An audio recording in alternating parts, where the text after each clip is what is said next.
আসসালামু আলাইকুম, welcome to Muktasin classroom. আশা করি সকলে অনেক ভালো আছো। আজকে আমরা যে জিনিসটা দেখব সেটা হচ্ছে ব্যতিক্রম অবজেক্ট। কেন ব্যতিক্রম অবজেক্ট সেটা আমি বলছি।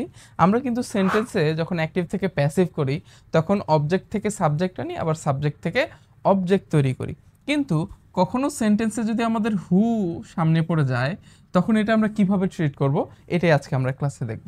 তো সেন্টেন্সে কখনো যদি হু থাকে আমরা সাবজেক্ট হিসেবে বাই হুম ব্যবহার করব।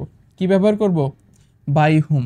ঠিক আছে, অর্থাৎ আমরা তো জানি একটা সেন্টেন্সে আমরা অবজেক্ট থেকে সাবজেক্ট তৈরি করি, সাবজেক্ট থেকে অবজেক্ট তৈরি করি। কিন্তু কখনো যদি সেন্টেন্সে হু থাকে আমরা সরাসরি সাবজেক্ট হিসেবে বাই হুম ব্যবহার করব। আবার কখনো যদি হুম থাকে আমরা শুধু হু ব্যবহার করব। ডিফারেন্সটা তোমরা খেয়াল রাখো, হু থাকলে বাই হুম, আর হুম থাকলে আমরা হু ব্যবহার করব। ঠিক আছে। আচ্ছা, একটা ইন্টারোগেটিভ সেন্টেন্স কল্পনা করো। ধরো হু দিয়ে শুরু হলো, হু আর ইউ কলিং। ঠিক আছে, একটা ইন্টারোগেটিভ সেন্টেন্স নিলাম যেটা হু দিয়ে শুরু হলো। এটা আমরা অ্যাক্টিভ থেকে প্যাসিভ করব। ধরো এটা অ্যাক্টিভে আছে, আমরা প্যাসিভ করব। তখন কি করব, এই জিনিসটাই আমার দেখানোর উদ্দেশ্য। আচ্ছা, তো এখানে আমরা কয়েকটা জিনিস অবজার্ভ করতে পারছি। দেখো এখানে ভার্বের সাথে আইএনজি আছে, তাই না? গত ক্লাসে আমরা দেখেছিলাম যখন ভার্বের সাথে আইএনজি থাকে তখন বিং একটা শব্দ অ্যাড হয়ে যায়।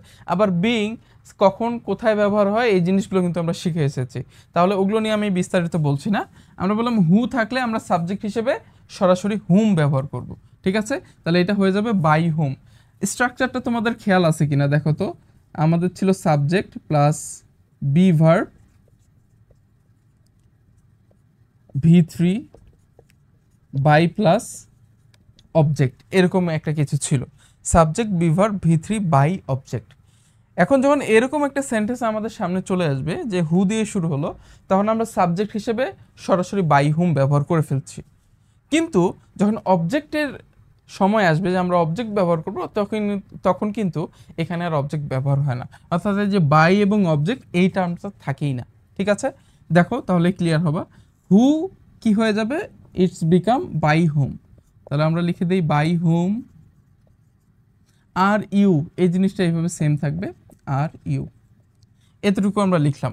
আচ্ছা, এখানে যে বি ভার্ব বসাইলাম, আর কেন আর am is are was were এগুলো বি ভার্ব আমরা জানি, এটা প্লুরাল থাকার কারণে এটা আর বসলো, এতটুকু তোমরা জানো, শিখে এসেছো। তাহলে বাই হুম আর ইউ, এইভাবে এটি কিন্তু সেন্টেন্স মেক করতে হয়। এখন কথা হলো ভাই, এখানে আপনি ইউ ব্যবহার করলেন, এখানে তো V3 থাকার কথা, তারপরে বাই অবজেক্ট থাকার কথা। হ্যাঁ, এটা এইভাবেই ট্রিট হয়। তা আমাদেরকে আর ইউ যা থাকবে তাই বসবে। এখানে আসতেছে V3-র কাজ। তবে এখানে V3 সরাসরি V3 কলিং, এখানে কল হচ্ছে ভার্ব, V3 কল্ড হয়ে যাইতো, কিন্তু এখানে আইএনজি থাকার কারণে বিং একটা শব্দ যোগ হবে। তাহলে you being V3 called, ED called, এরকম। তাহলে সেন্টেন্সটা কি দাঁড়াবে? হু আর ইউ কলিং, এরকম যদি থাকে আমরা যে বাই হুমের ব্যবহারটা দেখছি আসলে মূলত যে হু থাকলে আমরা বাই হুম ব্যবহার করব। বাকিটা আমরা আগেই শিখে এসেছি। তাহলে হু আর ইউ কলিং এটা হবে by whom are you being called. ঠিক আছে, এটা হচ্ছে অ্যাক্টিভ থেকে প্যাসিভ।